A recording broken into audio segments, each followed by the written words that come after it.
Howdy fellas. Well, a little bit more on the sheepskin or sheepskinner build. I have taken the coping saw and little hand saw and I've rough shaped that out, cut the excess off of the scales, and first I filed down the pins flush with the scales so they wouldn't be in my way while I was sawing.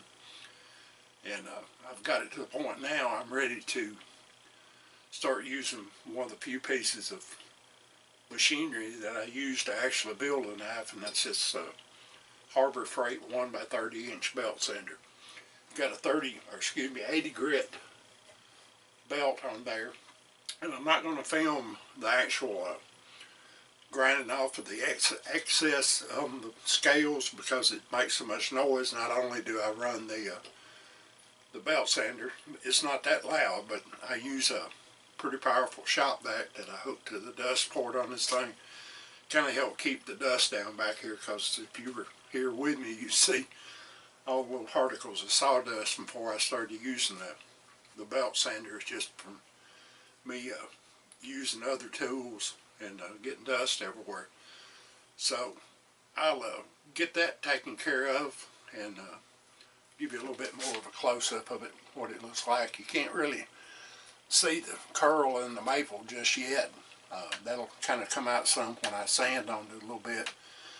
When I get through with the shaping that I'm going to do, where I take the scales down to the metal, I'll bring you back and show you a little bit more of what I do in the next step.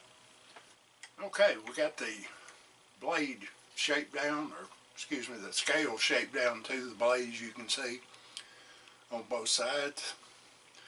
And what it does on the end grain of that, if you can see that in the camera, it'll actually will burn that end grain. So what I do, I leave a little excess on that end, and I'll take that and clamp it back in this vise fairly tight. And I'll take this coarse file right here, and I'll actually hand work that down. You can hear it scraping the metal right there. And this is just, the file is just about wide enough, it's perfect. Be able to keep it straight. So what I'll do is I'll actually work that down to the end of that blade, and in the process of doing that, it will take a lot of that burn off of it. Do it just a little bit more here, and I'll show you. And the neat thing about this is you can hear that scraping the metal as you get closer to getting it shaped down to where it needs to be. You'll start to hear that metal. So when you do that, you can take it and turn it around the other way and start working back to what you've just done there. So continue on with that just a little bit. It's a lot of people, oh, they ain't nothing to building a knife until you start doing it. Especially to do it the way I do. You know, I could go buy a bandsaw and other equipment like that to make it faster and easier. But when you're just doing it as a hobby, and just building one every once in a while, I don't see the expense in it. And number two, when you do that, to me, you're actually taking some of the handmade out of it to me. Do you think back in the 19th century, those old mountain men, stuff like that, they had belt sanders and band saws and buffers and all that kind of stuff? They didn't. They did a lot of this stuff by hand. So what I'll do while I'm going down with that as well, I kind of look over and see if I'm staying square from one side to the other. And as I said, you can hear the metal when I'm hitting it. So I want to keep working around this way with this file.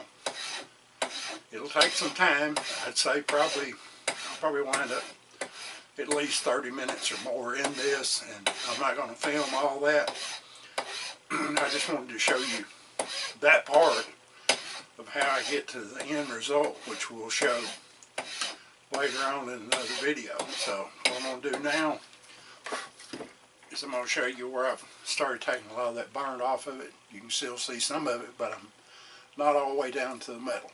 So that's just another step Howdy, you old wunk. Bill's one of the knives he builds. Appreciate you watching. God bless you. Keep your powder dry. Mind your top knot, Pilgrim.